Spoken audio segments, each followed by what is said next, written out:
Welcome to the podcast of Data and Analytics in Business. We'll learn from the leading industry experts using data and analytics to solve the problems and create values in practice. We'll also learn where the industry is heading to and how data and analytics will shape the industry in the future. Most importantly, how they are preparing their business for digital transformation and disruption in the future. I'm your host, Steven Tye, and thank you for listening. Global warming is perhaps the most significant threat to our survival in the coming years. It is a threat we must take it seriously so that our great-grandchildren will not have to pay the cost due to our action and inaction. To save us from distinction, Elon Musk worked towards venturing into Mars, while Jeff Bezos works towards sending our intense manufacturing activity into space. Here in Queensland, Australia, Steven Tye work towards saving our most precious resources on the planet, water. In this episode, I talked to Steven to understand intelligent water metering solution and what he does on the ground. Steven is the co-founder at Tyeware, a company here in Queensland providing digital water metering and IoT solution for utilities, local government, and agricultural business. I start the interview by asking Steve to share with me his entrepreneurial journey and experience in growing the software business. Moving on to the interview, Steve, share with me what a smart water metering solution is and why it plays a vital role in solving climate change. He shared several real-life examples of how utility, local government, and agricultural business use the solution in their own businesses. It also includes the type of data collected and how analytics are used to identify water leakage and plan for infrastructure development. Finally, I asked how he started his journey in developing such solution, which he now built into a growing business. Steve concluded the interview by sharing the challenges and advice in applying data science with digital water metering solution. If you are C-suite working for a utility company or a local council and are always intrigued about how data science can be used for your businesses and how digital water metering solution can assist you with infrastructure planning and engage with your customer, I would highly recommend to listen to Steve and his experience in achieving such business goal. If you have any question for Steve or myself, make sure you send us an email or a message on LinkedIn. This episode is sponsored by us, so whenever you are listening, follow the link in the description to join our first ever giveaway to win 1,000 Dogecoin. No risk, no anxiety, no worries. Just enter, share, and stand a chance to win the ever-growing coin. It is a perfect way to start your journey into crypto without fear, and we will follow Elon to the moon. Last but not least, make sure you click the subscribe button before the interview starts so you will be the first to be informed on the latest episode on how business leaders run a high-performance organization using data analytics. I am your host, Jason Tye, and thank you for listening. Hello, Steven. Welcome to the Analytics Show podcast. Good to have you dialing all the way from the northern Queensland, joining us today, and we'll be talking some really exciting stuff about the data analytics your space. I'm looking forward to this chat. How are you today? I'm excellent. Thank you for asking, and thank you for the invitation. Well, the pressure is mine. Now, I'm going to go dive in, talk a little bit about before you start establishing your own company. You actually started as a application development and innovation manager. So at what point did the entrepreneur bug bite you and you decide to become an entrepreneur? I suppose I was given a fantastic opportunity straight out of university working with Central Queensland Institute of TAFE. And while I was there, had many challenges and a lot of success and writing software for planning purposes and for student administration and those sorts of things. But it did sort of come to a point really where we were running out of opportunities of things to do locally. And unless I was willing to relocate to a capital city, which I wasn't too excited about doing, the only real way for me to be able to progress was to start or to shift away from information technology, but shift towards more general management and those sorts of things. And so because my passion's always been software, decided instead that that was a good opportunity to start looking for some different opportunities with my wife, who's also a software developer. And we decided that, I suppose, at age, I think I was 26 at the time, that that's probably a better age to jump out and take a bit of a risk starting your own business than if I'd waited 20 years, 30 years and had the regret of wondering whether or not I could have done it. So, yeah. And is your wife also your business partner? Absolutely. So she's the brains of the outfit, and she does all the hard work, and I just try and do my best to keep up with her and the rest of the team. So I can imagine. Now, there are advice, sometimes from those VCs saying that a husband and wife team doesn't work, but clearly Canva proved them wrong.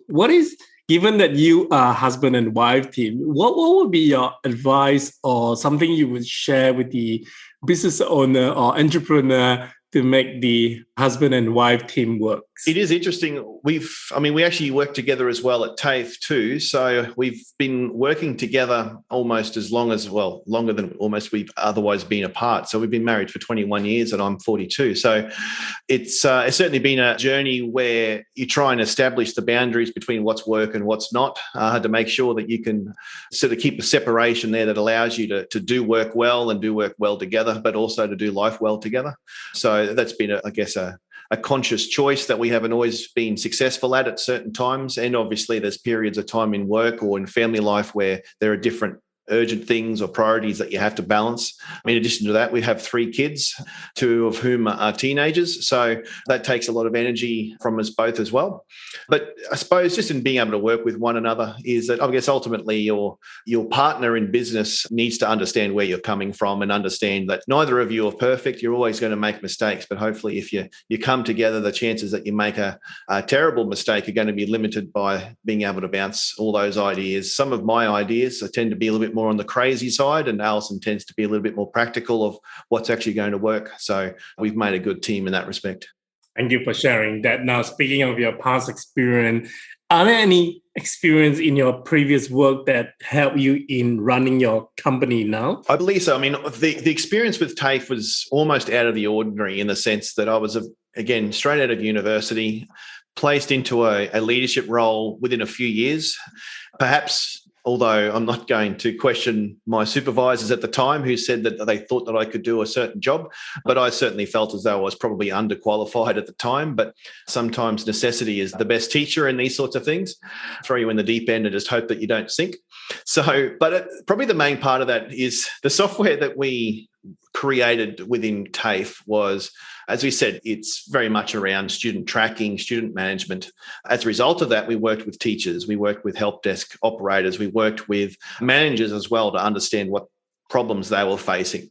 Probably the main lesson we learned out of that, or I've learned out of that, is that when you're all one part of one team, and if that team's not the IT team or the software team, and the team is the organization as a whole, which has its own challenges. It's got customers to serve. It's got, in this case, it's a TAFE, so it's students to teach and all those relationships that you have, that the quality of your software improves if you can actually get into the shoes of the people who are going to use it to understand what exactly it is that they're facing on a day-to-day basis. Maybe those pressures are things like challenging customers, or maybe the issues are needing to comply with certain regulation requirements, which obviously is a big thing in a lot of organizations, particularly government. So if you can understand what they are, then the software you can create can hopefully be more successful, because you understand not just that you need to write this line of code, but that you actually understand the problem that they face and the reason they go to work in the morning. We translated that really to a more recent work, I suppose, in the software area for water management. where we try to create those relationships now as a business, create relationships not just with the people who are our customers, but their customers as well, with everyone in the organization, from a manager to an admin person to a plumber, for example, in the case of the water situation, to IT people and safety people. Just so creating those relationships allows us to create software with them in mind, as opposed to just doing it as a contract, just doing it so that we can get the work done, ship it out the door and get paid and just be happy for that, which I'm not satisfied with that, because I want to make sure that the software is actually successful, not that we just get paid. So for us, my definition of success in relation to software is that the customer, our clients that we work with, actually achieve what they need as an organization, as opposed to simply us getting paid for the job. I think understanding the business is so important and is so paramount. I have worked and done so many works and I always come to find that the one who understands the business tends to actually write the code much, much better, or at least create a solution that actually solve the problem. Now, as you were telling me, sharing that experience with me, and it sort of like reminded me, and as I was reflecting back to my uni days, funny enough, I just realized that we were never taught about that in uni. We learn all different sort of tag, whether it's web or whether C++, back in our old day, or even the Dreamweaver, but never, ever at one point we were told that, it's not just about the coding. It's not just about the table relationship. It's not just about the database, but reality is actually understand the business. What do you think, as you are running your company, as you are providing the training to your own employees, how are you helping them to shift that mindset that nobody cares about how beautiful that code is if it doesn't solve the problem? Nobody cares about the database design unless it solves a problem. How do you help shift to make that paradigm shift? Yeah, I think if you create too much disconnection between the people who are doing the work, and in the software area, you're talking about people that are creative, even though they're analytical. And as you say, that they might write beautiful code and might be all over how to normalize a database or whatever it is that they need to do in order to be able to do the technical aspect of their job. But actually understanding what the customer needs, which is sometimes different even to what the customer says that they need, is somewhat of an art form. And I really think the only way that you achieve that is, I suppose, it's about relationship. It's about understanding the customer on a personal level, understanding, again, what do they bring as an individual into their position, and what does their position mean in the context of the larger organization, as well as the customers that they have. So in the case of a TAFE environment, then we may have a customer as TAFE, but then they have a customer who is a student. Well, what does a student also need as well? Because if you can understand a customer's customers, then I think you also help to understand that customer better, so that what you create is hopefully, though you can still make some missteps along the way in terms of exactly whether or not this field needs to be mandatory or not mandatory, or whether it needs to be a drop-down list. Those sorts of things are always going to happen. But more around broadly, is the overall solution we're proposing going to fit the problem and solve the problem, as opposed to just being another system that they have to use to fill in forms or to capture data or that sort of thing? Understanding the customer of our customer is a great approach. I would have to take that note. Now, moving on, I want to understand about your company. Tell us a little bit more about Tyeware and your role in running this company that you founded. Absolutely. So as you said, I'm based in, we'll call it the small city of Mackay, which is about an hour's drive from the Whitsundays. So nice and tropical. In fact, as I look out my window here, we've got a nice tropical storm coming over that hopefully won't cut the power while we're talking. But the Mackay is about 1,000 kilometres north of Brisbane. So it's regional Queensland. It's primarily a centre for agriculture, as well as being somewhat of a gateway for the coal mining industry as well to the west. But it's a small city, I think probably about 100,000 people. And it's a place where I've grown up my whole life and not been particularly too excited about moving away from, I suppose. one of the reasons, as we said, to start the business was to try and find an opportunity for us to be able to create something where we were in a place that we loved, in a place that had family and friends and all those sorts of things, and didn't mean that we had to shift places to go somewhere like Sydney and have an hour and a half commute to work, all those sorts of things. So established the business about 14 years ago. We have 12 people in the team, including my wife, Alison, and myself. The work that we do now at the moment is primarily around smart water metering and IoT type applications. And in that regard, it's predominantly web applications as well as mobile applications as well. So the smart water metering is pretty much the main area of our focus, or has been for about the last 8 or 9 years. That software that we've created, which was first with Mackay Regional Council, which we'll talk about no doubt, is that same software we are now working with partnership with a Sydney-based IoT company called Taggles Systems. It's used now in about 45 Australian water utilities, and now also being used or sold in the United States under a partnership with Honeywell. So that's pretty exciting for us. I suppose starting to look at challenges with the software in terms of international language rules and those sorts of things, which when it was first being considered certainly wasn't something we were thinking about, but is exciting for us as we continue to develop that product in partnership. And we, as we said, we continue to support Taggle on that product, as well as some other products in the water industry, as well as some solutions that we've developed ourselves for the irrigation industry. Speaking of these smart water metering solution, I actually read about your 6-part Pulse article series about this on LinkedIn. I love what you have in there. Would you please share more about that with the listeners? Yeah, absolutely. So I'll call these mystery devices, we'll call them smart water meters. Some people don't like the term a smart water meter because they might have had a bit of bad history with the term of a smart electricity meter. So in some sectors, it's actually called a digital meter, but I'll keep using smart metering for now. Ultimately, what it boils down to is that if you're a customer who uses water, of which there's probably about 11 million water meters in Australia. So if you have a water meter that's supplying water into your house, then the water utility would read that once every 3 months or 6 months, depending on where you are. But it doesn't give you as the customer anything particularly useful other than the means by which the water utility is going to send you a bill. Now, you get a high bill as a water customer, and then you think to yourself, this looks kind of high, maybe I have a leak. And if that's the case, the only way that you can determine that that's the case is by turning all of your water off, looking at your water meter, writing down the meter reading, waiting maybe an hour later, and then doing the same thing, writing down that number, seeing if it's changed. And if it's changed or increased, then you presume that maybe you have a leak.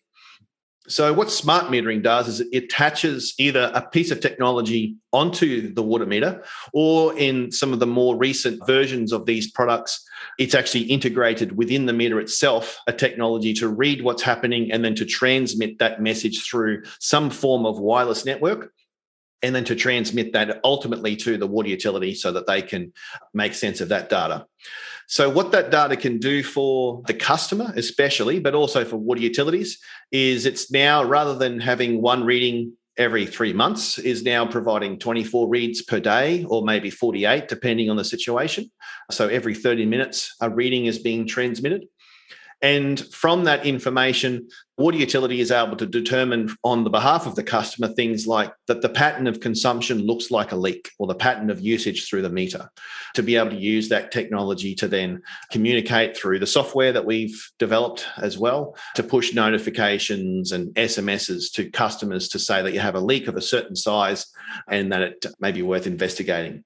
I guess the leak example is probably the most pertinent for customers. There's a whole lot more to the process than just that. Obviously, we can report as well on just their general consumption in comparison with what they think is normal consumption, or even in comparison with other customers who have certain consumption patterns, to see whether or not you're above average or below average, all those sorts of things. So I suppose the reason for the article was really that even though the technology has really been proven in Australia for about the last 10 years, pretty much starting with Mackay Regional Council as the pioneer of that technology in a water utility, and certainly the first Australian water utility to go to all of its water meters in terms of upgrading them to smart water meters. even though it's been proven and it has had some growth, as we said, with 45 Australian customers or so, it still has been somewhat slow to be taken up, particularly by large water utilities. And so by writing the articles, all I really wanted to do was to try and define what's the pros and cons of smart metering when people start thinking about it, because there can be a little bit of misinformation out there. Sometimes people's attention with smart meters goes to the wrong thing. They think too much about technology and not as much about the data and what the data can actually mean to solve the problem.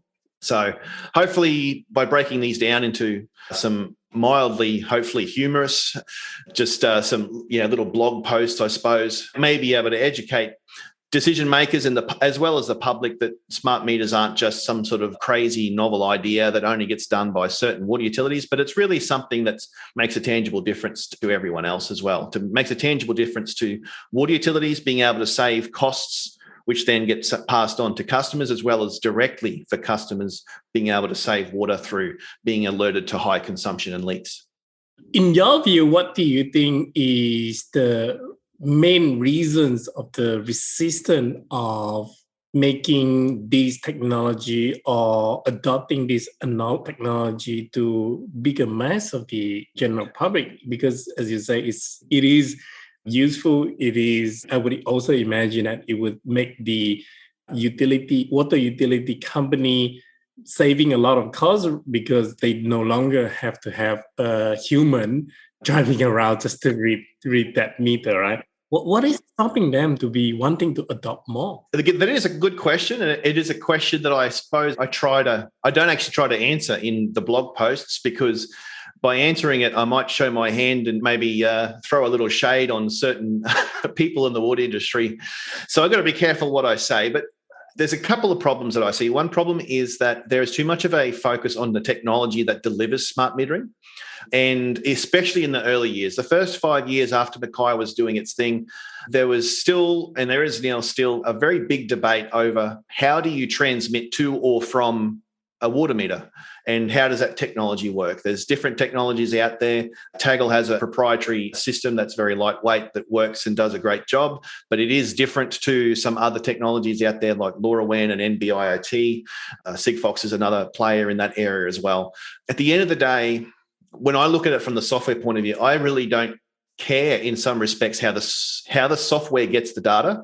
If it's being achieved because there's a whole bunch of meter readers out there reading everyone's meter once per hour, and if that's the best way to do it and we can get that data, then that's great. We can do amazing things with that. But if there's a specific technology that is able to achieve what you want for the right price, has the battery life that you expect, the same length of time, hopefully, for a water meter itself, then that's the best sort of scenario is what you want. But if you focus on the technology before you focus on what you actually want out of the technology, which is your requirements, what you want, the problems you're trying to solve, then people get stuck because in particular water utilities, they're very engineering focused. They're focused on solving big problems with engineering solutions, with big pipes, with water treatment plants, all these sorts of things. But if you consider smart metering in its entirety as being only an engineering problem rather than being a problem for customer service and data analytics and those sorts of things, then the problem is you can get bogged down on technology, which is changing far too frequently. But your problems don't change that frequently. So if you understand your problems first, then you can hopefully transition in. Beyond the technology or the discussion around that, in some situations, water utilities have had some aversion to making a solution available to customers that actually help them to save money. And there is a quote that I put into the blog post. We'll call it an unnamed quote, which is to say that one water utility leader of the water utility has stated that why would I want smart metering when it's going to reduce my customer's water consumption? If I treat my customer or my customer's water meter as just a cash register, then if I help them to save water, I'm actually not making as much money, which is a pretty sad way to approach the problem, especially when you think of all the environmental, all the customer service type things. And even if it does result in customers paying less money, which is one outcome of, it's a genuine outcome of smart metering when it's done properly, all of the other gains and things like you mentioned, it's, physically not have to read meters is a saving across a range of things. All of the network improvements that you can get by getting that data together in my view, it's always worth it. And reducing your revenue really shouldn't be the main reason that you're worried about it. Absolutely. Now, you wrote about that series back in 2019. It's almost the end of 2021 now.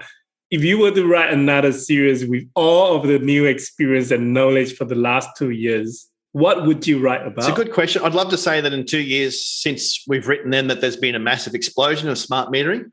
But like at many industries and sectors, COVID has had a bit of an effect in general hasn't had a negative impact on our busyness. We're still more busier than we can handle. But it's really more that councils looked at the opportunity to say, look, we're expecting that we're going to need to tighten our purse strings for 12 months. So a lot of smart metering projects were possibly put on a back burner for 12 months. So we definitely saw that, which meant that utilities that maybe were close to making a decision in this direction pulled back for 12 months just to see how things were going to happen with the rest of the world, I suppose. So maybe that's starting to change. But maybe in addition to what I've written in that article, I did make a point in the article about workplace health and safety as being, if you physically don't have to go out and read a meter, you don't have to walk along a busy street, you don't have to potentially open a gate and walk behind a fence where there could be dogs, snakes and spiders and all those sorts of things. But that's something where if you can avoid that you're going to obviously take your staff out of harm's way or take your contractors out of harm's way.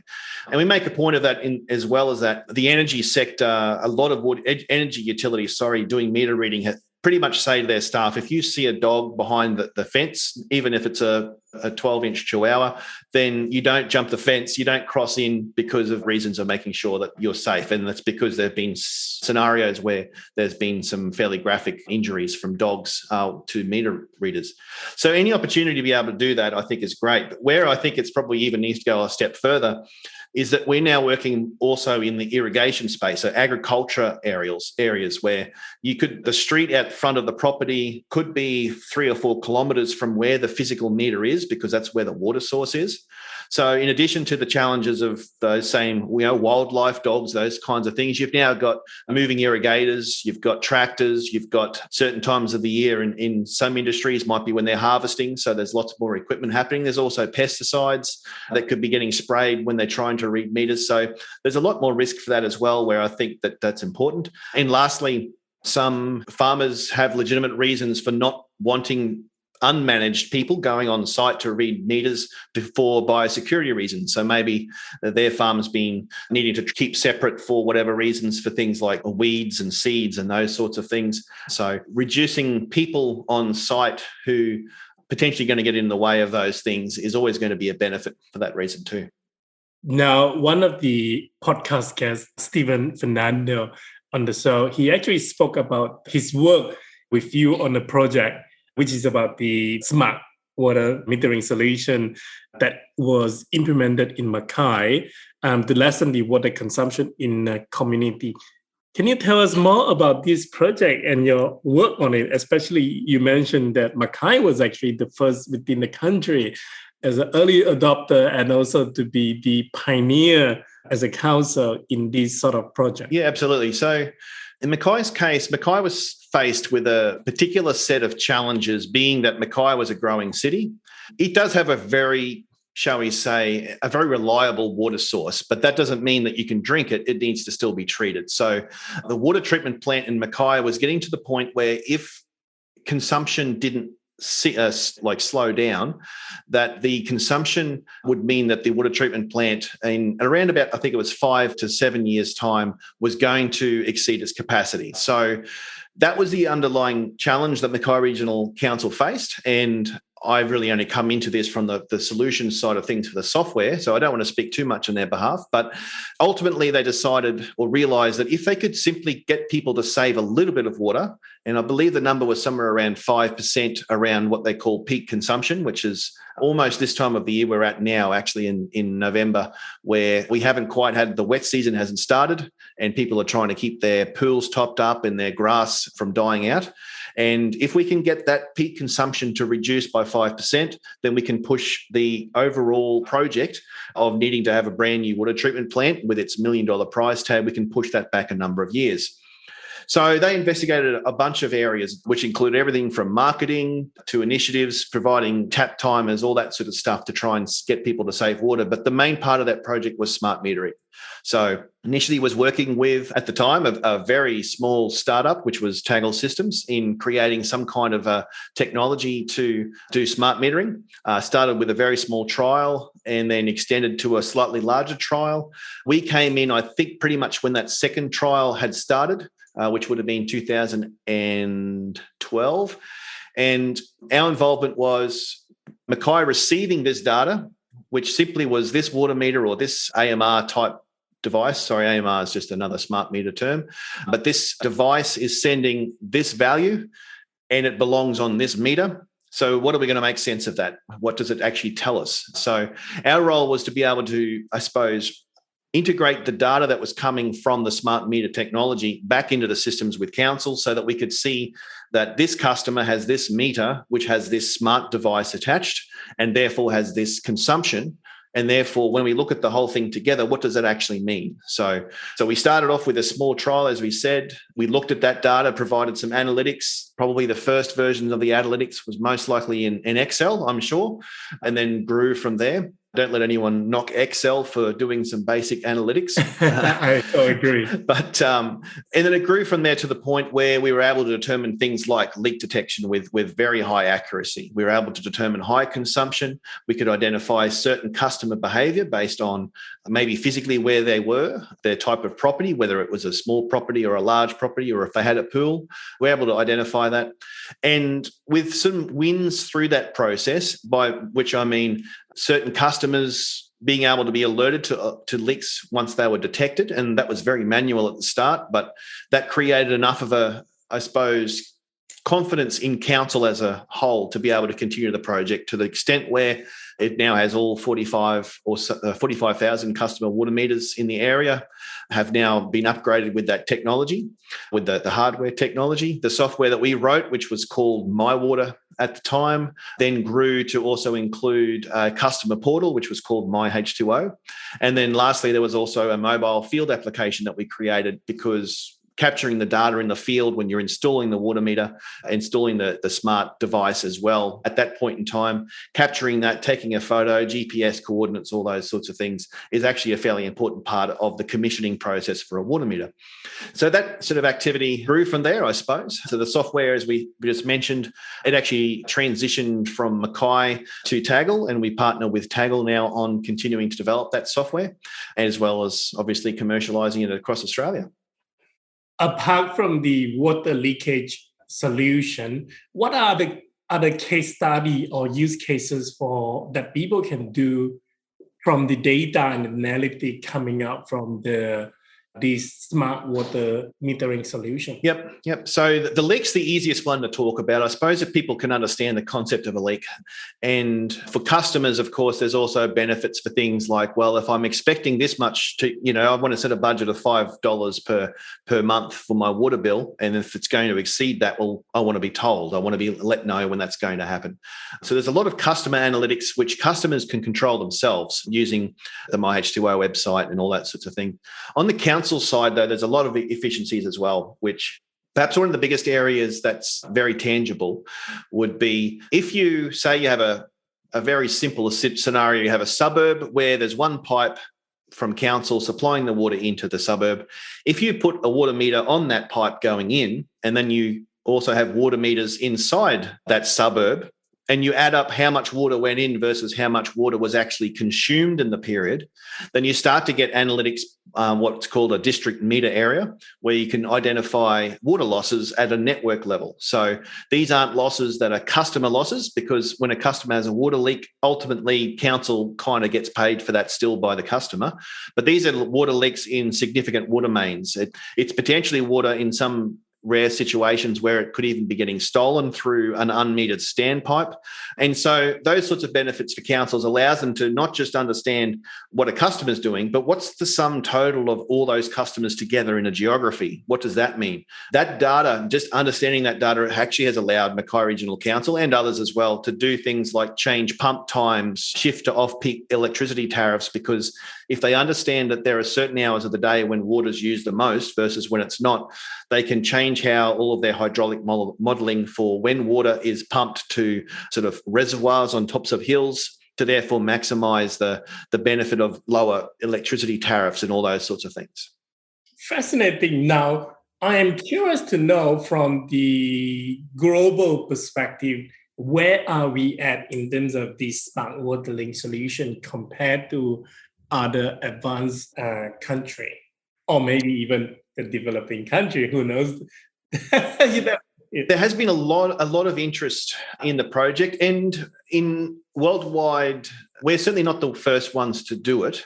We believe that it's always hard to tell with some of these things. We believe it was the first project of its type of this size in the Southern Hemisphere. Mackay Regional Council also won an International Water Award for the project overall. So it was a worldwide award that they won, which was recognition of their efforts as well. It's probably more a case of, in other countries, how they manage their water network. In some situations, like you said, even actually developed countries like New Zealand. New Zealand doesn't meter most of its water that it supplies to its customers. So there's certainly some customers for which it probably isn't of interest. There is a lot of work, I believe, in Europe and the UK. So there's a lot of interest that's in there, but they also struggle with slightly different problems in the sense that the reason that they need to do smart metering and IoT sensors in general is also not just because of the reasons we discussed, but they're also managing a water network that could be hundreds of years old. So if they understand the data that's in there, everything from the consumption patterns also helps them to work out, well, how are we going to solve this pipe that's some old water pipes are actually made of wood. In fact, some in Australia are too. I think South Australia has some, and Melbourne would have some old infrastructure that's actually made from wood. So, but how are we going to manage this over the broader scheme of things? So other areas, developing nations, a lot of the technology we're looking at is actually being produced and manufactured in China. I don't know off the top of my head whether or not China themselves do a lot of the metering side of things, but I'd be quite surprised if they weren't. And I believe there's also a bit of an uptake in the idea in India as well. Now, I understand that you have since then built a company which is Tyeware, and also a suite of solution based on this works that you have worked with Mackay City Council. Tell us more about this. Yep. So the product we mentioned, so again, initially called MiWater and now just called Aqualis. So we partner with Taggles Systems on that software. The software itself forms a couple parts, but the main part is called a meter data management system, or an MDMS. It contains all of the water meters for the customer, for the client water utility, as well as all the other information about the property information and all that sort of stuff. It brings in all of the smart devices that might be installed, and in some situations, might be a smart device attached to an existing water meter, or it might be just a fully integrated meter. So it manages that in the sense of, even without all the data, smart meter data coming in, just being able to manage the assets themselves, which meter is attached to which property, all that sort of process. The actual smart meter data, once it comes in, and it comes from providers, primarily providers like Taggles, but there are others in Australia who have technology to do a similar thing and also use the same software. That data comes in and then it's interpreted by the software to be able to identify leaks, to be able to determine whether or not, even if the data's come in, whether or not it's valid, because in some situations you might get data that's invalid. So we need to do some quarantining or cleansing, those sorts of things. And then to be able to start looking at the level of the customer, to then customer per hour, per day, per month, and then look at the level of suburbs or network sizes to be able to identify trends across the broad scheme of things. So that software, as we said, is used in Australia and is also rebranded in the United States as well as a Honeywell product that we continue to support too. I think you were going to as part of your question that you said too, in addition to this water software, which we do continue to do, we've also branched out in creating a solution for irrigation management, which is our Telemex smart irrigation system. So it doesn't at the moment focus on the smart metering technology, but it's more still around our same approach with understanding what customers need. And in irrigation schemes, most of the time, an irrigator is needing to be able to ask for water to be released that has to be pumped or go through a pipe network or released into a stream. So we use that process with this software for Pioneer Valley Water, which is a Mackay irrigation scheme, so that their customers can actually place their water orders. And that data then drives the control system, so the SCADA system that actually releases the water with enough time for it to arrive where it needs to go. So I suppose for whatever reason, we're playing very much in the water space.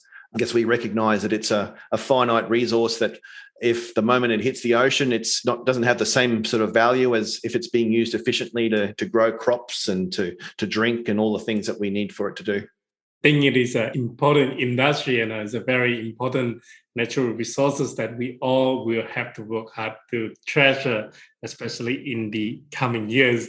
Now, speaking of the data, we have talked quite a bit about the water usage data, the customer data. Apart from that, what other type of data do you collect? Or perhaps we can go into a little bit more details about some of those data that we just spoke about. Yeah. So in the water area, at the very basic level, what is captured by a smart meter is really just, this is the reading at this moment in time. So it's time and it's a reading. And beyond that, it doesn't have a whole lot of meaning. It's really once you have multiple reports from the meter that allows you to start seeing trends and those sorts of things. In addition to that, the data that we collect in the context of these water utilities with smart metering is if we can get a little bit of extra information that the customer is happy to volunteer about who they are and how they use water, then we can use that to try and analyze things just a little bit more closely. So when a customer signs into the customer portal and they can choose to, if they want to, suppliers, they can answer some extra questions for things like how many people live in your house, for example. Do you have a pool? Do you have a lawn, or are you more of a duplex type unit? That sort of thing.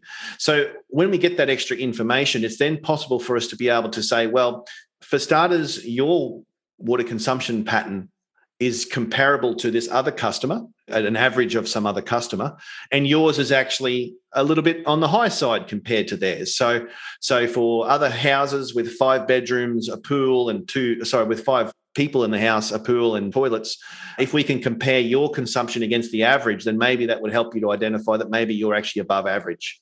From that, we can identify also more general terms. For example, we can identify that the most significant contributor to water consumption, at least in the Mackay area, is the example we're using the most frequently, is actually having a pool. So being able to top the pool up and all those sorts of things, we see a very large difference between properties of an identical size, those that have pools and those that don't.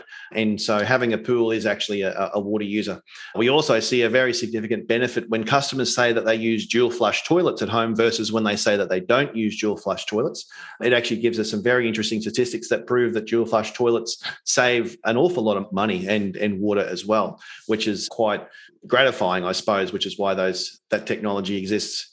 Beyond the water side of things, the technology, the radio technology, and also the software that we've written has also extended beyond that to other things and other sensors. So if you imagine that if you've got a piece of technology that currently attaches to a water meter, for starters, you can't have that piece of technology to be too expensive because a water meter costs you about $40. So you don't want to attach a $1,000 piece of equipment to every single person's water meter. It just doesn't make sense. So the technology partners, including and especially Taggles, are able to be able to create technology at a low enough price point to still supply data on a frequency that means that the data is able to be useful for these types of scenarios. So that technology has extended now to also include things like the sewerage network, sewer sensors. rainfall gauges, all manner of weather station type sensors. It's also used in other places, including Townsville, used for water pressure sensors to understand the pressure of the water network at certain points. And they've got a number of stories there in terms of how they've used that data to be able to save money on avoiding certain upgrades to networks to avoid pressure problems. So that sensor network as well is far more detailed in the sense that we're getting a lot of different data, and that comes into another system. That another system is previously had the very unsexy name of MySewer, and has now since been rebranded and as Equalis Vision.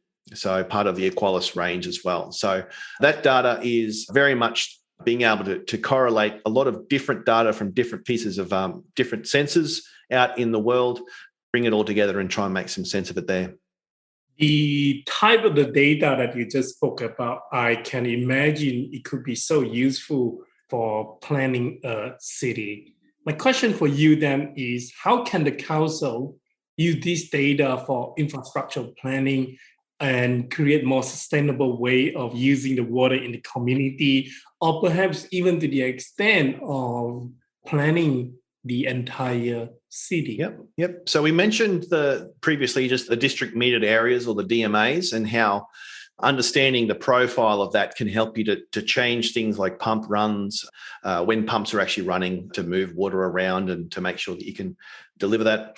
I suppose extending that a little bit further is that if you understand how your customers use water, then the engineering to supply the water to those customers can actually be adjusted. In particular, so two examples might be, if a new subdivision is being proposed, there is somewhat of a tendency that an engineer in that process would say, I need to be able to supply a 200 mil pipe of water into this area, and all the customers need to have certain size, meters. Maybe this is actually like an industrial precinct or something like that. And they use some maths for that. I'm not too sure. I'm sure the way that they actually approach that and arrive at those numbers are fully justified and scientific. But what we can use the data for is to identify comparable areas across the area, or even across different water utilities, to see that we actually don't need as much water being put into there. So if it's possible for us to be able to not put in a 200 mil pipe, but put in a 100 mil pipe, for example, then there's a cost saving for that in the pipe and all the earthworks and everything else that goes with it. That really lends itself in situations where water utilities, almost, shall we say, faced with the example I mentioned where they need to replace a wooden pipe or something that's starting to degrade, is it can help them with those decisions to work out, well, if we know the behaviour and the consumption of what's required in here, rather than digging up the whole street to replace, say, an old earthenware pipe that's starting to collapse, it might actually be possible instead to reline the pipe inside, of which there's different providers and companies with technology that can do that, so that they're actually creating a pipe that goes inside the pipe that's broken down, because they don't need as much, not much diameter on the pipe. So there's a saving for that as well. We've seen that. That's a very broad case. We also see that in individual customers, like, say, a apartment complex, where in an apartment complex in the Mackay area, it turned out, because we also put smart meters inside the apartments in the apartment complex, that the total water consumption of all of those apartments was actually higher than the water consumption that went through the main meter that was supplying it. And the reason for that is that larger water meters tend to be less accurate with very small volumes of water. So the reason it was such a large water meter to start with was only because there was always a perception of, we need to get as much water and water pressure into this large apartment complex as possible. Once they had the data, they could recognize that that wasn't actually required. It was over-engineered. So they were able to reduce the size of that infrastructure, the meter that was there. Not actually, in that particular case, the customer meters themselves weren't council meters. So the total cost of the water was only being charged by what went through the main meter, which was under-reporting. So by reducing the size of that meter allowed them to then, recoup the money that was actually being lost by customers using water. So that's probably a smaller example, but multiplied that across multiple places, you definitely see benefits across the board. Fascinating. Now, we spoke a lot about all the growth and the positive side of the smart water metering solution. What are some of the biggest challenges in applying data analytics with water digital meter solution? Yeah, and as we said earlier, I think you really need to understand what the problem is that you're trying to solve before you then start diving into the data, and then before you start diving into the technology. Those things pretty much need to happen in that order, just to understand the problem first before you then worry about the data and then work out what technology is going to get you the data that you need. The reason why the Mackay project was so successful, and it's still referred to in Australia as probably the best example of a project in terms of how it was run, in terms of how it was able to not just, I suppose, declare that it was successful, but to prove that it was successful through the measurements that were only possible through the smart metering project. When you've got tangible results that say that you were aiming for 5% reduction, but you actually achieved 13% reduction as a result of all of these initiatives, those are some pretty important data points that probably speak louder than the PR department really doesn't need to make those sorts of numbers look sexy, because they just speak for themselves. But in Mackay's case, they understood the problem that they were facing. They knew that they needed data, and they knew that the data that they thought they were going to get was going to be able to help solve and shape the problem. And they knew that it was part of that process. But ultimately, where I guess we came into the process was to, once you get to the point of recognizing what data you think you need to solve the problem, then you can start worrying about the technology and let those things worry about themselves.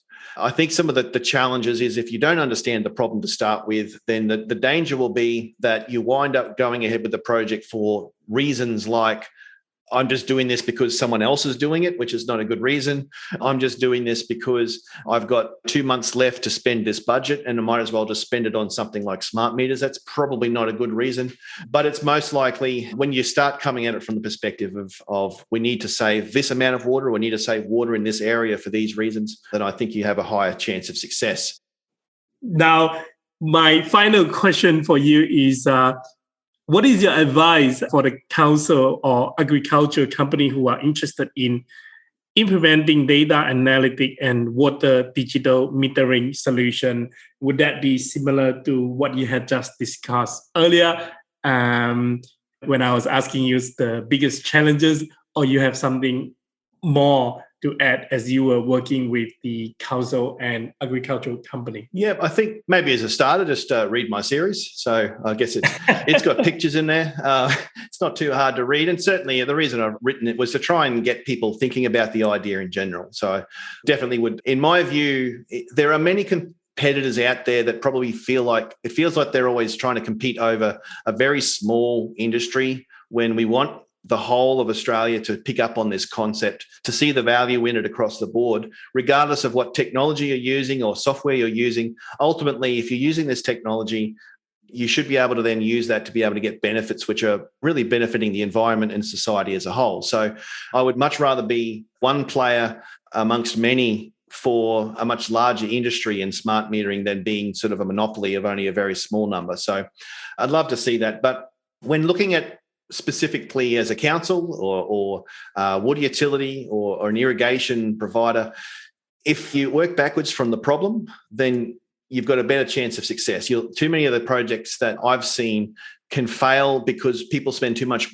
money and time worrying about the technology when they don't understand what the problem is. They don't understand what they're trying to solve. In some situations, we've seen entire projects derailed because the team who was looking after the actual meter decided that instead of even using someone off-the-shelf solution, that they wanted to invent their own water meter and put a whole bunch of sensors in it. And it's simply not, I suppose, the best approach for a water utility to take. But if you understand the problem, then you should be able to align the technology to it. And if you do that, then you have, in my view, a better chance of success. If the problem that you're trying to solve is workplace health and safety, if the problem you're trying to solve is a customer complaint of a certain nature, then those are the problems that you can tangibly wrap something around so that you can find a solution to address it. The next step beyond, once you've defined that, maybe is to work with some sort of a partner, but to be able to do some sort of pilot process, do a small trial on part of your network that can see how those benefits stack up. There probably is something as well, which is more of my sort of preference, in that I would love to see all of Australia using smart water metering. It's not a dangerous technology. It's a technology that benefits the environment. It benefits the people who have it in place. The number of positive sort of responses you hear from friends and family, as well as complete strangers, when they realise that there is something that's telling them how to save money in tangible terms. In some cases, when a customer isn't even aware that they're getting a leak of 400 litres per hour and are told by a system of what that's going to cost them over time, which can be thousands of dollars in a year, they are quite grateful. So that's pretty important and certainly gratifying from my side of things. But what I would actually like to see is that there's possibly also a role of government to not prescribe a solution, but for government to say, we're going to have a policy where we expect some sort of customer charter for all customers of water meters that simply says that if you have a leak or if you have water that's being consumed above a certain level, to simply say that it's a requirement or an expectation that that customer is informed, not within 6 months, which was what the way things would work now with a physical meter read, but to be informed within a timely enough manner for them to be able to address the problem. That obviously can only be solved using smart metering technology, but it also means that your water utility, whether they're a small council or a large water utility, is now actually taking a more proactive approach to doing customer service, which is what I'm passionate about as well, is that if you start treating your water users as more than just a cash register, but actually as a real person with real problems and with real bills to pay, then you can work together with them using technology to actually help them to save time and save money on their water. My final two questions to conclude this interview. First thing first, what is your most important first principle? I suppose it's a bit of a life philosophy, but also one that's sort of factored in very much into the work that we do in our business. In fact, we may have even written our values statement about this not too long ago, but is really that I think every human being has a responsibility to steward whatever it is that they've been given. So they steward requirements to steward the energy, the time, as well as the physical resources, the water and the money and the things that they're given. So when we work with any organisation, whether it's on a piece of software for student administration or whether it's a software for accounting for water, what we want to bring to that is, I guess, a desire to be able to see that what they have in their hands and what they have in their control, that we can help them to steward it well, as though it's something which can be sort of passed down to the next generation, or whether it's some sort of finite resource. We want to make sure we help with that process instead of standing in the way. So, what is one book that you have read and thought it would have been better for your younger self to have? I thought of a couple of books. I thought of Cal Newport's Deep Work, but that's mostly because I'm in a creative sort of area. The one I sort of landed on sort of picking today is probably not a very common book, but it's a faith-based book. So I have a Christian faith myself, which is called Master of One by Jordan Rayner. And really, sometimes there's always a perception within some people who have faith that why do you actually do what you do? Why do you make great software? Why do you make build great houses and those sorts of things? It's just to recognise that those things are just as much as calling as, say, religious type things. So that's been fairly important in terms of contributing to the way I sort of see my approach. That's really what contributes towards my desire to steward what we have as being a finite resource, is because it's given to us by a higher being, by a higher purpose, and that we need to use it responsibly while it's in our hands. Thank you so much, Steve, for coming in today and share with us a lot more in details about the smart water metering solution. I have certainly learned so much about it. I do know that I haven't got one in the house that I live in and that I own. I would really hope the utility service provider of my property would soon install one. Fascinating use of the data analytics, especially with the IoT. I'm sure we'll see more and more in the coming future. Thank you so much for sharing. My pleasure. Thank you for having me.